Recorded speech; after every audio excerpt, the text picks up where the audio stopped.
Hey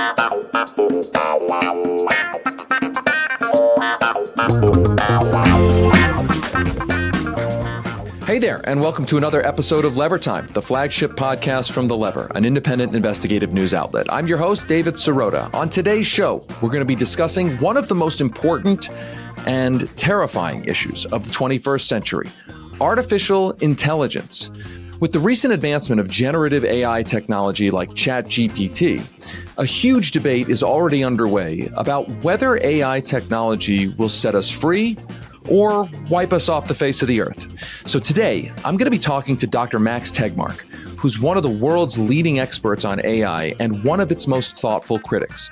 We're going to get into everything you need to know about AI technology and why some scientists are saying we need to pump the brakes on its development ASAP.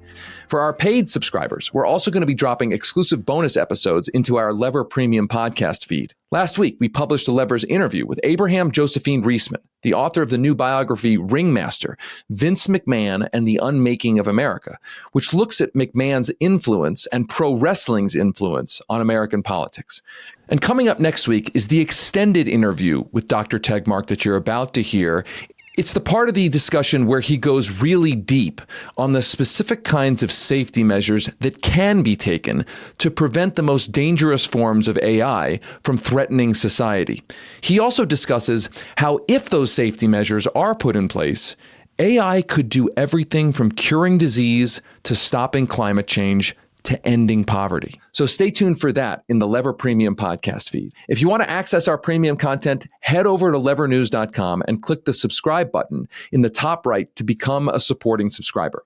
That'll give you access to the Lever Premium podcast feed, exclusive live events, and all of the in-depth reporting and investigative journalism that we do here at The Lever.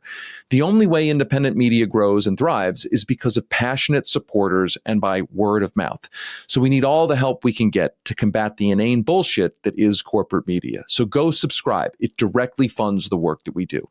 I'm here today with Lever Times producer Frank. What's up, Frank? Not much, David. Very exciting week here at The Lever. I'm really looking forward to your conversation with Dr. Tegmark about AI. I know AI is something that I'm constantly thinking about and sometimes worrying about. So excited to get the deep dive from you too. Also, we had a big episode of Movies versus Capitalism this week. Historian Harvey Kay joined us to talk about the Disney live action musical Newsies. And it's a really, really good episode. Very fun. And Harvey provided a lot of historical context for us. So people should go and check it out. You can find it at mbcpod.com. It's part of the Levers Podcast Network. Newsies, I believe, has a scene of police punching kids in the face. Yep. A kind of out of control depiction, although maybe a realistic depiction, I guess, and a good topic for a show about what are the meta messages being sent by movies when it comes to politics, when it comes to the economy, when it comes to everything like that. And yes, I am super psyched about this week's interview about artificial intelligence. I've been thinking about and worried about artificial intelligence since I first saw the Terminator movie. So I guess that's like 30, maybe 40 years of worrying about artificial intelligence. You started worrying very early. You were like, I got to start worrying about this immediately. Absolutely. I mean, you see that movie. I mean, the first scene is like an artificial intelligence powered tank driving over a pile of skulls, right? I mean, it's like the robots are winning the war, and that kind of burned into my mind as, I guess, a child who probably saw it at an inappropriately young age, which is probably why I've been worried about artificial intelligence, because I was essentially scarred by James Cameron and Arnold Schwarzenegger at too young an age. Now, before we get into that, let's take a little time here to touch on some of the stuff that also has been happening at The Lever, our reporting that we do, and I hope everyone who's listening is a subscriber.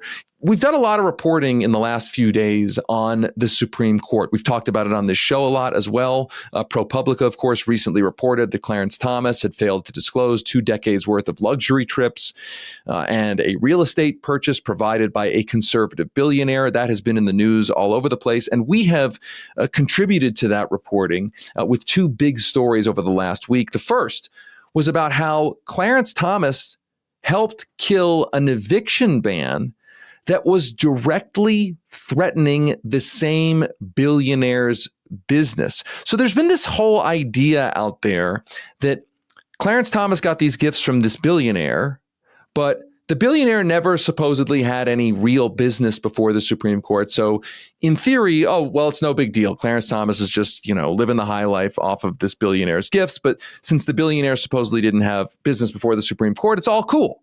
But our story showed that actually the billionaire, his company, effectively admitted that they had interests in decisions before the case. Thomas voted to end federal tenant protections that Harlan Crow, that's the name of the billionaire, that his company literally said threatened its real estate profit margins. That's in the documents in Harlan Crow's company. So put the two situations together. Thomas is getting gifts from Harlan Crow. Harlan Crow's company is saying that eviction moratoria are hurting or potentially hurting its business profits. And then Thomas votes twice to end the eviction moratorium. Now, producer Frank, I've heard it thrown out there, listen, maybe that's Sirota, maybe that's true. Fine, we'll stipulate that's true. But Clarence Thomas is already super conservative and would have voted to end the eviction ban anyway. So now the new argument for why supposedly this corruption doesn't matter is because, fine, the guy had some business interests in front of the court, but since Clarence Thomas was already a right-wing extremist, he was already going to vote that way, so the money doesn't matter. I mean, what do you make of that nonsense? I wouldn't call it nonsense. I would call it total bullshit is what I would call it. Yeah, I don't care whether or not he would have voted this way anyway. I don't want my unelected council of elders who serve lifetime appointments on the highest court in the land to be receiving any fucking gifts from anybody for any reason, especially ones that they're not disclosing. It's complete, the impropriety is out of control. And anyone who defends this in any way is just doing mental backflips to find a justification for it. It's like people, man, we put out stories all the time about all of the dark money, all of the conservative dark money in our political system. And we'll get replies from people that are like, well, what about George Soros? It's like, they're both bad. It's all bad. Why can't we just be like, we don't want any of this money. We don't want any of this influence. So sorry, I just got a little heated, but no, yeah, I mean, listen, look, money is either corrupting or it's not. The Supreme Court, of course, has tried to insist that it's actually not corrupting, which we've continued to report on. I mean, from the Citizens United decision and many other decisions, has tried to insist that money spent in politics is just not corrupting, not influential, which is also a whole lot of horse shit. But in this case, I mean, the argument that, Clarence Thomas is a freakish extremist, so the money or the gifts that he got didn't change him or influence him. He was always a freakish extremist. I don't even know how to respond to that other than to say it's a lot of garbage. It's a lot of bullshit, as you said. Now, there has been talk of, once again, talk has come up. It's come up in the past as well. Talk of imposing an ethics code on the Supreme Court. And we broke a story about this as well. Some Democrats are finally starting to talk about using Congress's power to force the Supreme Court to follow a basic set of ethics and anti-corruption rules. The story that we broke was Chief Justice John Roberts, who, by the way, declined the Senate Judiciary's committee to testify at a hearing about all this. John Roberts also, documents show, threatened Congress with a legal challenge to or not following any ethics rules that Congress tried to impose on the Supreme Court. I mean, you cannot make this up, that back in 2011, John Roberts suggested that if the co-equal branch of government, the Congress that's supposed to make the laws, passed a law putting in place basic ethics rules, by the way, that other government agencies have to follow, that if Congress tried to do that with the Supreme Court, that the Supreme Court might ignore it, might legally challenge it on constitutional grounds. Now, Roberts did this also the pressure for reviewing the Clarence Thomas situation, also new revelations about Neil Gorsuch and a land deal, also new revelations about John Roberts' wife making millions of dollars, placing lawyers at law firms who have business before the Supreme Court, that the pressure on the Supreme Court to conduct at least an internal review, John Roberts moved that review to a secret panel of lower court judges and will not disclose the names of the people on the panel. So under pressure, he said, I'm not testifying before Congress. I've already told Congress that the Supreme Court may not even listen to anything, any laws that you pass about ethics at the court. On top of that, I've taken the allegations of all of this massive corruption and I've put them in a secret panel that you're not allowed, the public is not allowed to even know who's on the panel. I mean, this is insane. It's completely insane. It's always amazing to see, we see it usually more from the conservative side, but just the willingness to just like flip everyone the bird and just be like, yo, I'm not doing what you want me to do. Like, you want me to testify at an ethics hearing? Nah, I'm good on that. You want us to investigate ourselves? Nah, I'm not going to do that. The audacity is really, it's astonishing. But I think it reflects the normalization of a lack of accountability. I mean, we now live in a world where the expectation is that the most powerful people in this country simply do not have to respond to political pressure, simply do not have to follow the basic rules, the basic etiquette, the basic ethical conduct that we're supposed to expect of public officials. I mean, it's just completely normalized that there are no consequences for the most powerful people in this country when they do things like this. And these corruption scandals are not the Democrats' fault. I want to be clear about that. But when I see Dick Durbin of the Senate Judiciary Committee saying essentially, well, the Supreme Court has to conduct an investigation, I'm like, dude, do your fucking job. You're on the Judiciary Committee. You've been a senator for like 1 billion years in a safe state. And your response to like flagrant in your face corruption is like, well, they better do something about that. It's like, dude, why are you there? What is your point as a senator on the Judiciary Committee? Your point should be, I am now going to make you do things, or at least try to build the political coalition in Congress to make you do certain things. And it's worth mentioning that in the past, the proposals for an ethics code at the Supreme Court, some of them came from Republicans. So in theory, there could actually be some Republican support for a basic code of ethics at the Supreme Court. But when you have Democrats like Dick Durbin who want to insist, listen, we can't do anything. We're not going to even try to do anything. Then you start to wonder whether the entire game, the whole shebang, is rigged. That should be the slogan of the Democratic Party: is someone should do something about this. Yeah, so somebody call somebody, not us. Exactly. That's how it feels every day. All right, it's time to get to our big interview about artificial intelligence. By the way, something that I think somebody should probably do something about. But before we get to that, let's take a quick break. Welcome back to Lever Time. For our main interview today, we're going to be talking about artificial intelligence, otherwise known as AI, otherwise known as something I've been terrified by since I saw the Terminator movies 4 decades ago. In the last year, advancements in generative AI have exploded across the internet. There have been AI image generators like DALL-E that can create photorealistic images from a simple suggestion. And of course, there's ChatGPT, which was released last November, which has access to almost all of the world's online knowledge and has the capacity to write anything from college papers to legal contracts. Advocates for AI, the triumphalists, they say it could become the most transformative technology in human history. But there are critics who say it has the potential to do the opposite. And it's not just James Cameron and the Terminator. Depending on who you're speaking to, concerns range from AI is going to take all of our jobs to AI could wipe humans off the face of the planet. This may seem hyperbolic to some. Folks say the next step is not going to be Skynet, but there is a very important aspect of this story to consider.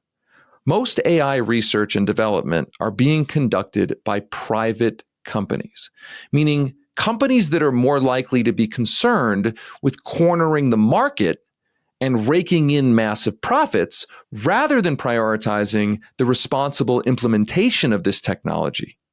And if there's one thing we know here at The Lever about private companies, it's that they rarely do the right thing on their own out of the goodness of their own hearts.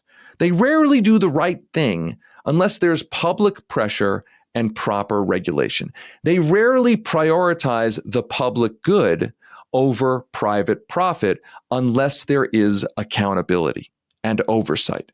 That may be why this past March, the Future of Life Institute, which is a nonprofit organization whose goal is to steer transformative technology towards benefiting life and away from extreme large-scale risks, why this organization published an open letter calling for AI laboratories to immediately pause experiments on the training of AI systems more powerful than GPT-4 for at least 6 months. That's jargon for saying slow it down because this may go in a really dangerous direction.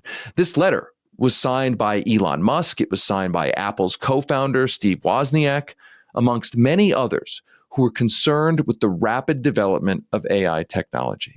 So today, I'm going to be speaking with Dr. Eric Tegmark, who's the president of the Future of Life Institute, an AI researcher at MIT, and one of the world's leading experts on AI technology, and he's also one of AI technology's most prominent critics. He has likened the uncontrolled development of artificial intelligence to the premise of the movie Don't Look Up, which I co-created with Adam McKay. He has likened the technology to the asteroid headed towards Earth. What follows here is an interview with Dr. Tegmark as we explore the potential upsides and the potential terrifying downsides of AI, what you should be afraid of, what the benefits could be, and what we all should really be afraid of.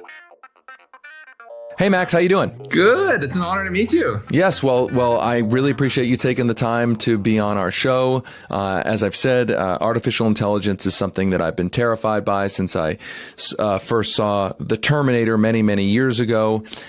So I want to start with what artificial intelligence actually is. I think people have maybe a vague concept of it from movies, whether it's Terminator or whether it's Star Trek, the guys like talking to the computers and the like. So for those who don't really know what we're talking about in this actual reality, as opposed to a movie, what is artificial intelligence? And specifically, tell us some of the recent developments in generative AI technology and where we are in the, I guess, pursuit of artificial intelligence. Yeah, I think people often overcomplicate and twist themselves into knots trying to define AI. Artificial intelligence is non-biological intelligence. It's really that simple. So then, of course, you should ask me, well, what's intelligence? And the most relevant and interesting definition is simply define intelligence as the ability to accomplish goals. If your goal is to win chess games, then you're more intelligent if you beat the other chess computer. If your goal is more complicated than that, that's more broad, then you're getting closer to what the ultimate holy grail has always been for AI research, which is to build machines that can accomplish all goals as well as humans, or better. And if you look at the history, whenever we humans have figured out something about how our bodies work, we build machines that do it better. So during the Industrial Revolution, we figured out how to make machines that were stronger than us and faster than us. And more recently, people started to realize, hey, this intelligence thing, it's all about information processing, and we can build that in silicon rather than just having it in our squishy brains. It went much slower than people thought initially. It turned out to be really hard. So the phrase was coined, artificial intelligence, actually here around MIT in the 60s. Slow progress. We got our butt kicked in chess, decades ago. Then the intelligence was still programmed in by humans who knew how to play chess. More recently, things have gotten a lot faster when we realized that we could let the machines learn like children on their own from data and from playing against each other. And last year, we've seen on the consumer market some really spectacular stuff. The famous Turing test, for example, which very vaguely speaking is about doing language as well as humans. We now have GPT-4, which writes better than most Americans and which scores higher than 90% of all Americans on the bar exam. This has taken a lot of folks by surprise who thought we had many, many decades to figure out what we were going to do when we were on the verge of getting overtaken by machines across the board, when it might actually be the case that it's going to happen, that it's almost happened already. Well, when I think of the real world idea of artificial intelligence, I think of, what is it? Big Blue, right? The chess player. Big Blue. Right? You mentioned that. The machine that beat the best chess players in the world. And that was a while ago. And so I think one of the things that I have a question about is the last year. You just mentioned that the last year there have been these advancements that it seemed like you didn't hear much about it. And then in the last year, actually the last 6 months, 3 months, you've heard a ton about it.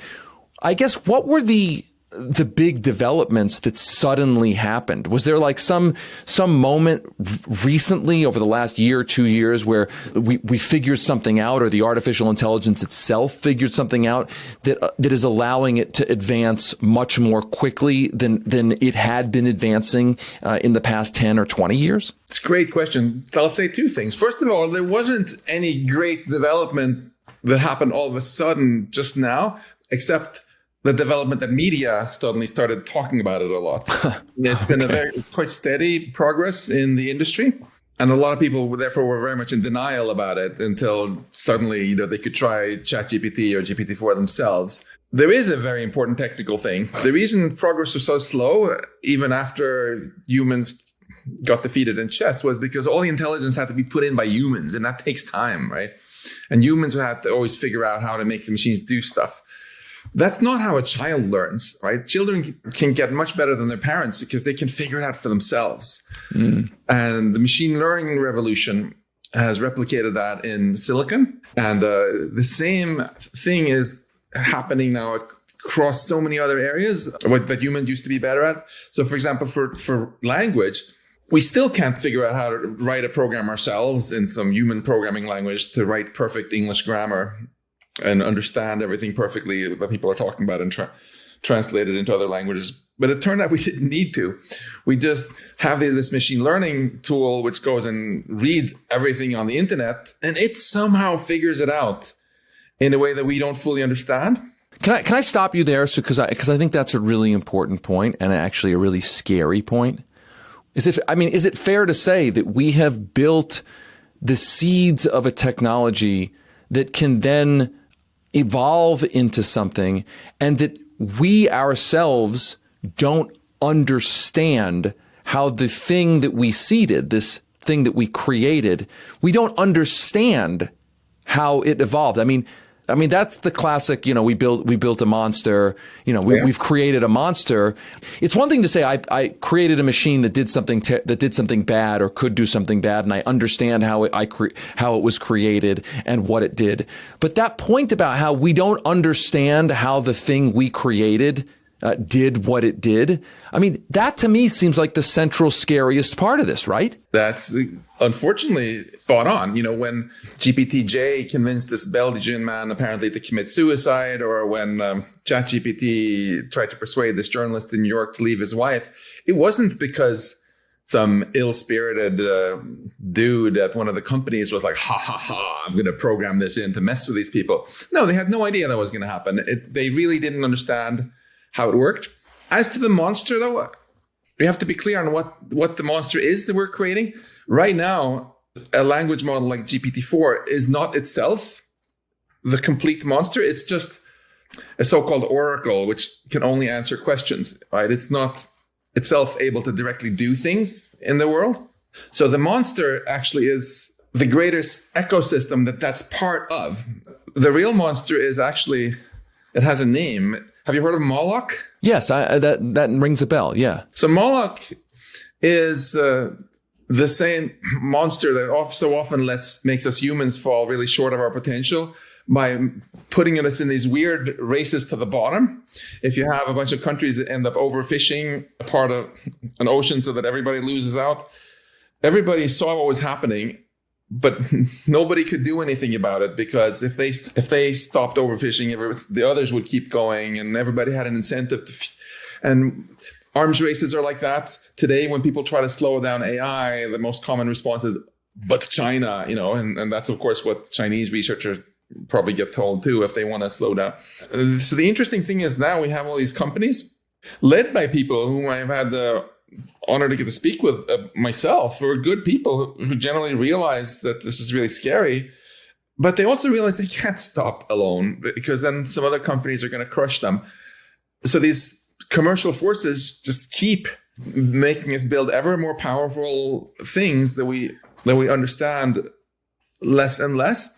So the monster itself, actually, right now, it's a human-machine hybrid. It includes corporations under these weird commercial pressures and the super powerful AI. And that's actually a kind of interesting match made in heaven or somewhere else, if you're so inclined. So now we're getting this artificial intelligence, which is all made of humans, like an old-fashioned corporation, married with the artificial kind to just make ever more profit. And we are losing control over this in a big way as a democracy of this monster. And the thing that keeps me awake at night is I see a future where soon this human machine hybrid monster is going to have less and less need for humans. You can start to replace more and more of the human roles by automated roles. And we might very soon be in a situation where the machines are so smart you don't need any humans at all. And by that time, of course, it's going to be too late for us to do anything about it. And before we get to that, I just want to go back to something technical that's important for people to understand. As I've been learning about this, the difference between levels of artificial intelligence. Now, there's AGI, artificial general intelligence, and there is super intelligence. I want you to tell us the difference between those two things. And when you tell us the difference between those two things, then tell us what we know or what we think we know about how long it may take to go from artificial general intelligence to super intelligence. Let's start with general intelligence without the word artificial in front of it. That's the easiest one to understand. Sure. That's what you have. That's what a human child has. A human child can get quite good at anything if they put in enough effort to learn it, right? And artificial general intelligence just means it's non-biological general intelligence. The artificial intelligence we have today is short of that. It's always narrower. Yeah, it can out-multiply us. It can memorize massive databases much better than we can, but there's still a lot of things it cannot do. The list of things that machines cannot do better than us, though, it keeps shrinking, as you've probably noticed. But that's narrow intelligence, stuff which is short of general intelligence. What about super intelligence? That's intelligence which is just way, way above general intelligence, much like most people would agree that our intelligence is just way above that of a cockroach, for example. Why might that happen really soon? It seems really unlikely at first, right? If it took so long even to not quite get to general. Well, the reason is, so far, the whole reason it's taken so long is because we humans had to develop it. We had to invent it. We had to build it, and we're slow. But remember, by definition, general intelligence means you can do all jobs. That includes the job of AI development. That includes your job and includes my job.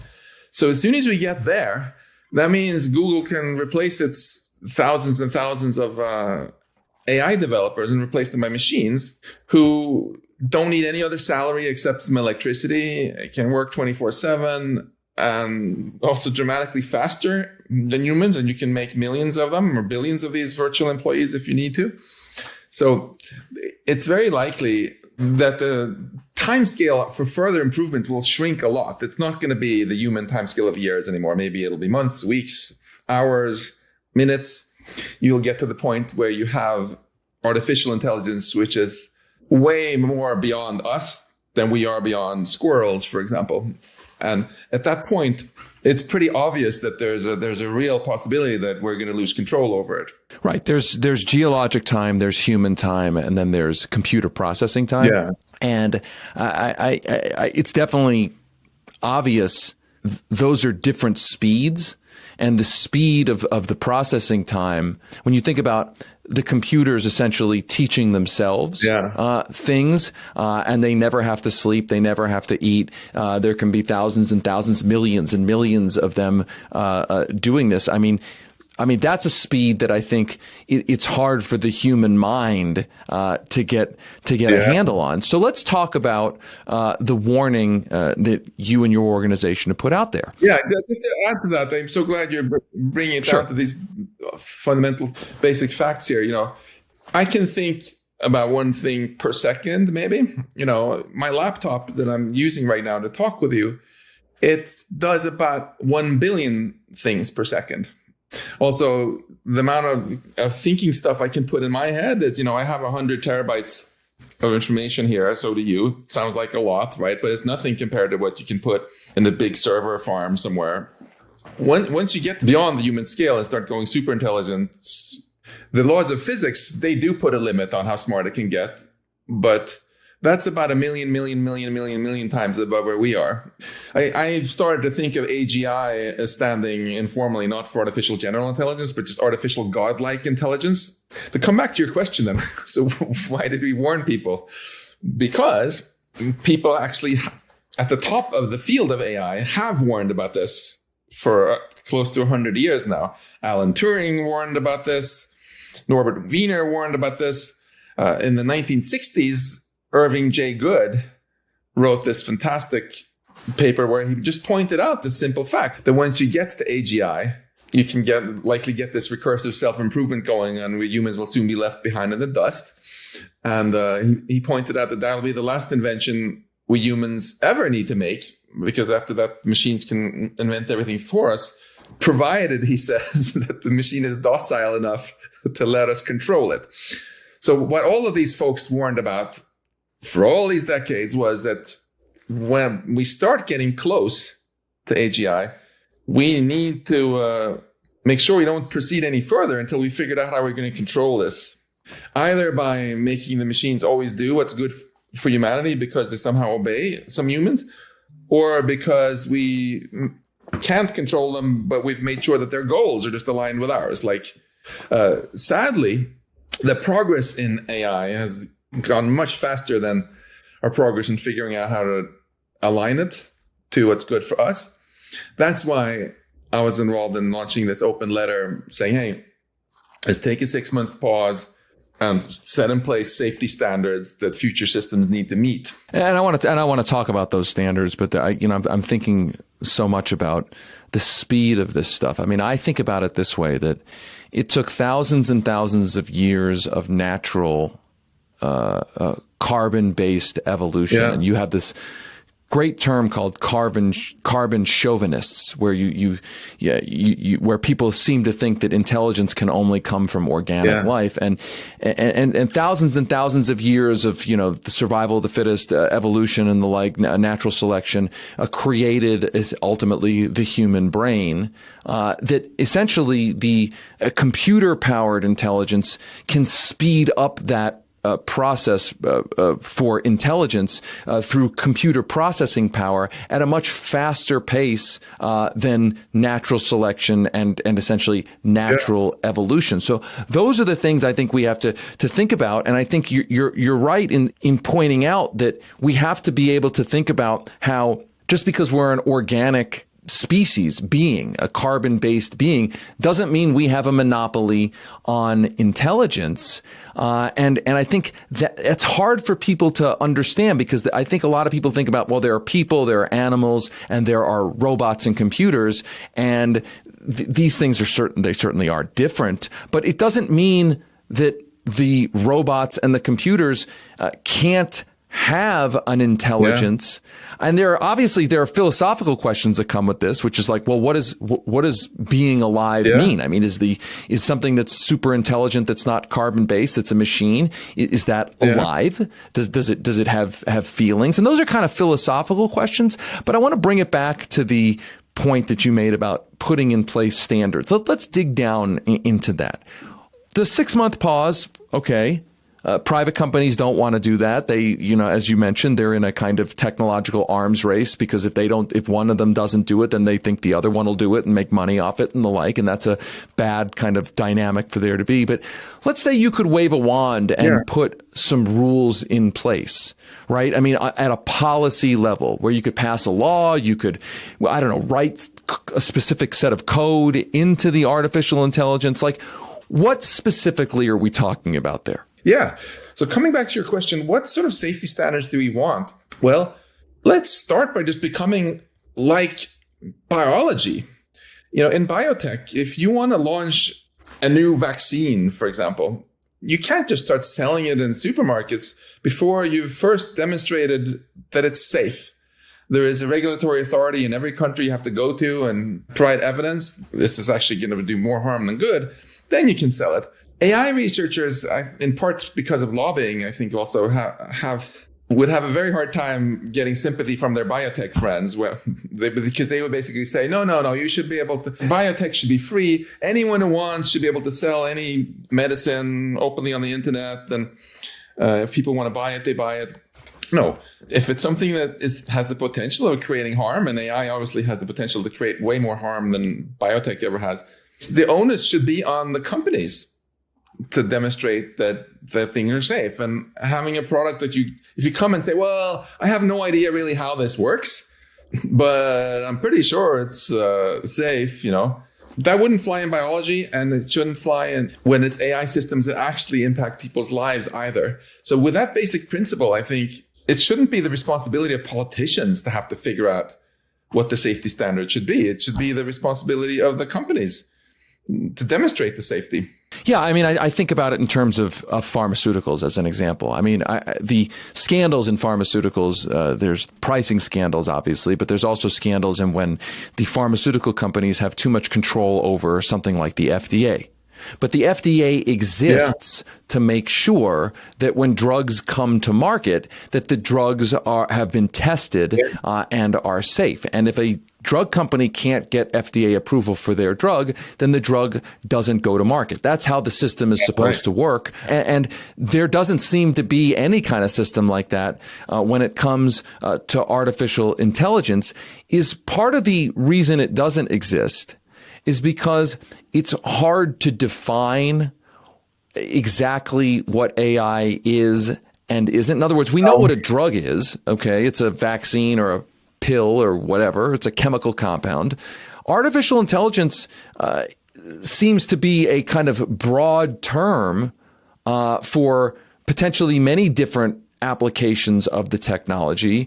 And so saying something is safe now, if artificial intelligence can learn on its own, something may be safe now, but how do we know it won't learn to be unsafe later? No, excellent points. I don't think the main reason we don't have effective regulation of AI is because it's hard to define. In fact, it's just one of the favorite excuses lobbyists like to give. It's too hard to define. And I think the real reason there are two reasons. One is lobbying. Of course, any company will not want to be regulated. And there was a lot of resistance from tobacco companies also to be regulated, as you'll recall. So it's just natural. You can't blame them for defending their interests. The second reason is it's just gone so fast. Technology has progressed much quicker than policymakers are used to responding. And I think even a lot of the researchers, this happened so quickly, they're still used to AI not having any real impact on society, being more like a philosophy, which there's no need to regulate, in my opinion. I want to get into the arguments that are being made by the industry to prevent regulation. And you had a piece in Time magazine likening much of the situation to Don't Look Up, the movie that I helped co-create. And you've kind of likened artificial intelligence as the asteroid in the movie, and you've kind of likened the response to the asteroid that was in the movie to the response that we've seen by whether private companies, lobbyists, and the like, the response that they've offered to the concerns and the push for regulation. So why don't you give us a sense of some of the most prominent arguments that basically say either there's nothing to be afraid of, or arguments say that even if there are things to be afraid of, we shouldn't really do anything about it. Sure. So to start answering your questions and what the arguments are, let's be clear what the asteroid is. The asteroid that I wrote about in that Time article is super intelligence. Okay, it's not losing our jobs, etc. Plenty of people are talking about that. The asteroid is the idea that we are on the verge of building something that we can completely lose control over, where we might actually, first of all, our democracy might get killed by some tech company effectively becoming our government by getting this monopoly that nobody else can compete against, by having billions of basically free digital employees that nobody can compete with. And then I think it's very likely that at some point, someone in that tech company will lose control over the tech when it gets too smart, and the machines themselves will be in charge. And this is not a new, this idea that we could get hit by this kind of asteroid isn't new. This was something Irving J. Good warned about in the 60s, as we discussed. It's the default outcome unless we can figure out a way of making it safe. I don't want to put a damper on your afternoon, but I think the most likely outcome, if that happens, is that humanity goes extinct. It's not going to be like in Terminator, which freaked you out, or that somehow some robots come after you and are like directly trying to kill you. It's more like, you're trying to build a hydroelectric dam to get some green energy, and there are some animals living there, tough luck for the animals, right? It's not that you hated the animals, but you had another goal that wasn't really aligned with theirs, and you're smarter, so you're going to get your way. If superintelligence takes over Earth, they're going to probably want to compute all sorts of cool stuff that we don't understand. So they probably want to maximize how much they can compute here. Maybe they want to cover Earth with compute facilities. Too bad. They're not going to just chop down the rainforest like we do of less intelligent species, but they might want to get rid of the cities too, so they can build there. Or maybe they feel that the oxygen in the atmosphere makes the machines rust too much, so they'll get rid of the oxygen. Whatever. We are like a sideshow. They will, by default, pay about as much attention to us as we pay to ants and other life forms if they're super intelligent. And it's just very inconvenient to have to share the planet with more intelligent entities that don't really care about us. That's why it's so important that we don't build that until after we figured out how to align it, how to make it actually do what's good for us, and ideally do what we want it to do. So that's the asteroid. It's super intelligence. And I find it so stunning how still almost no one wants to talk about it. Like, I've been on a gazillion interviews since we did the open letter, and I can tell even the journalists don't want to talk about the asteroid. They're like, yeah, let's talk about jobs. Let's talk about disinformation. And as soon as I'm like, what about the asteroid? They're like, oh no, but that's long-term stuff. That's too speculative. And I'm like, what's so long-term about like 2 years from now? I've been warning about this and working very actively to educate about this for about 9 years now. We organized some AI conferences, bringing together the worrywarts with the experts. And I wrote this book, Life 3.0, warning about this and so on. And I was wrong about something, which I probably would not have been wrong about if I had watched your movie earlier. But I couldn't in my wildest dreams imagine that we humans would have such a lackadaisical response to it. And then look what happens. A bunch of companies declare openly, we are going to build AGI, and then they spend a bunch of time doing it. And even when they themselves admit that they're starting to get close. And like the CEO of OpenAI, for example, openly talked about how the worst case scenario is like lights out for all of us. Even then, there's still a lot more attention paid to reality TV shows and other things like this than to this. So when I watched the movie, it was like, oh my God, how could I be so dumb and not realized how dysfunctional our public conversation has become.